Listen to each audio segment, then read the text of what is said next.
Hey this is Ranjan review by চ্যানেলে আপনাদের স্বাগতম। আজকের ভিডিওতে কথা বলবো রকস্টারের টিজার 2 নিয়ে। হ্যাঁ, রকস্টারের যে টিজার 2টা এসেছে যার নাম হচ্ছে ফ্লাওয়ার্স। তো প্রথমেই বলে নেই এই টিজারটা আমার কেমন লেগেছে। সত্যি কথা বলতে টিজারটা আমার কাছে খুব ভালো লাগেনি, আবার খুব যে খারাপ লেগেছে তাও না। মানে টিজারটা হচ্ছে ঠিকঠাক।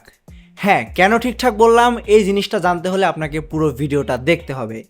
তো প্রথম থেকে শুরু করি। শাকিব খানের প্রথম যে সিনটা দেখানো হয় এই টিজারে, শাকিব খান এবং সাবিলা নূর বাইকে করে আসছে, সেখানকার যে সিন বা গ্রিনারি যে সিনগুলো দেখানো হয়েছে জাস্ট অসাম।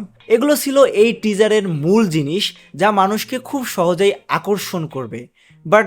বাট একটা জিনিসের সমস্যা আছে, সেটা হচ্ছে এই টিজারে অনেক কিছু দেখিয়েও কেন যেন অনেক কিছু দেখালো না।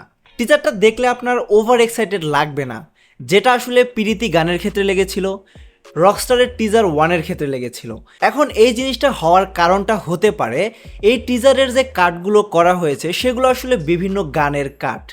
এখন আপনারা বলতে পারেন যে এটা যেহেতু মিউজিক্যাল জনরার সিনেমা, তো মিউজিকের বিভিন্ন জিনিস কাট করেই তো এনে দেখানো হবে। বাট এমনভাবে তারা দেখিয়েছে যে এই জিনিসটা আসলে মানুষকে ওভার এক্সাইটেড করে না বা এক্সাইটেড করে না। আমাকে পার্সোনালি খুব বেশি এক্সাইটেড করেনি এই টিজারটা দেখার পরেও। আমি হয়তো ভেবেছিলাম যে টিজার 1 দেখে আমি যতটা এক্সাইটেড হয়েছিলাম, যতটা আমার ভালো লেগেছিল, সেই অনুযায়ী হয়তো অনেক বেশি পরিমাণ আমার ভালো লাগবে টিজার 2টা। যেহেতু এর নামটাই ফ্লাওয়ার্স, মানে এর নামটার ভিতরে কিন্তু একটা অন্যরকম জিনিস রয়েছে, যার জন্য মানুষজন এই টিজার 2টা দেখার জন্য অপেক্ষায় ছিল। এখন ফ্লাওয়ার্স রাখা হয়েছে কেন সেটাও কিন্তু আপনারা জানেন। এখানে কিন্তু মূলত নায়িকাদেরকে ইন্ট্রোডিউস করা হয়েছে। তো নায়িকাদেরকে আসলে ফ্লাওয়ার্স হিসাবে ইন্ট্রোডিউস করা হয়েছে। 3জন নায়িকা আছে এই টিজারে। প্রথমে সাবিলা নূর, তারপরে মিথিলা এবং তারপরে রয়েছে সুনিধি নায়েক। 3জনকেই জাস্ট ফার্স্ট ক্লাস অসাম লাগছে দেখতে। শাকিব খানের সাথে কেমিস্ট্রিতে জাস্ট ফাটিয়ে দিয়েছে। বিশেষ করে মিথিলাকে, যে ছিল হচ্ছে মিস বাংলাদেশ, ওর যে সিনগুলো আসলে দেখছিলাম, সিনগুলো দেখতে একদম র লাগছিল।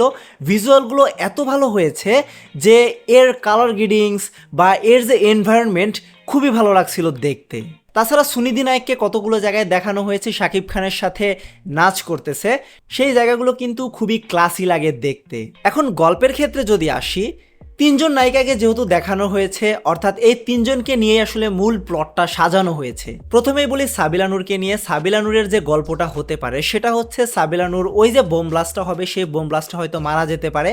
তারপরে তার লাইফে হয়তো মিথিলা আসবে। মিথিলার সাথে কতগুলো সিন আপনারা দেখবেন যে দেখানো হয়েছে, খুবই বোল্ড সিন টাইপ। তো এর মাধ্যমে হয়তো সে আস্তে আস্তে ড্রাগের প্রতি আসলে আসক্ত হবে। এরপরে সুনিধি নায়কের সাথেও হয়তো পরিচয় হবে, যার ফলে শাকিব খান আস্তে আস্তে নিজেকে হারিয়ে ফেলবে এবং লাস্ট মুহূর্তে গিয়ে হয়তো শাকিব খানের মৃত্যুটাই আমরা দেখতে পারবো।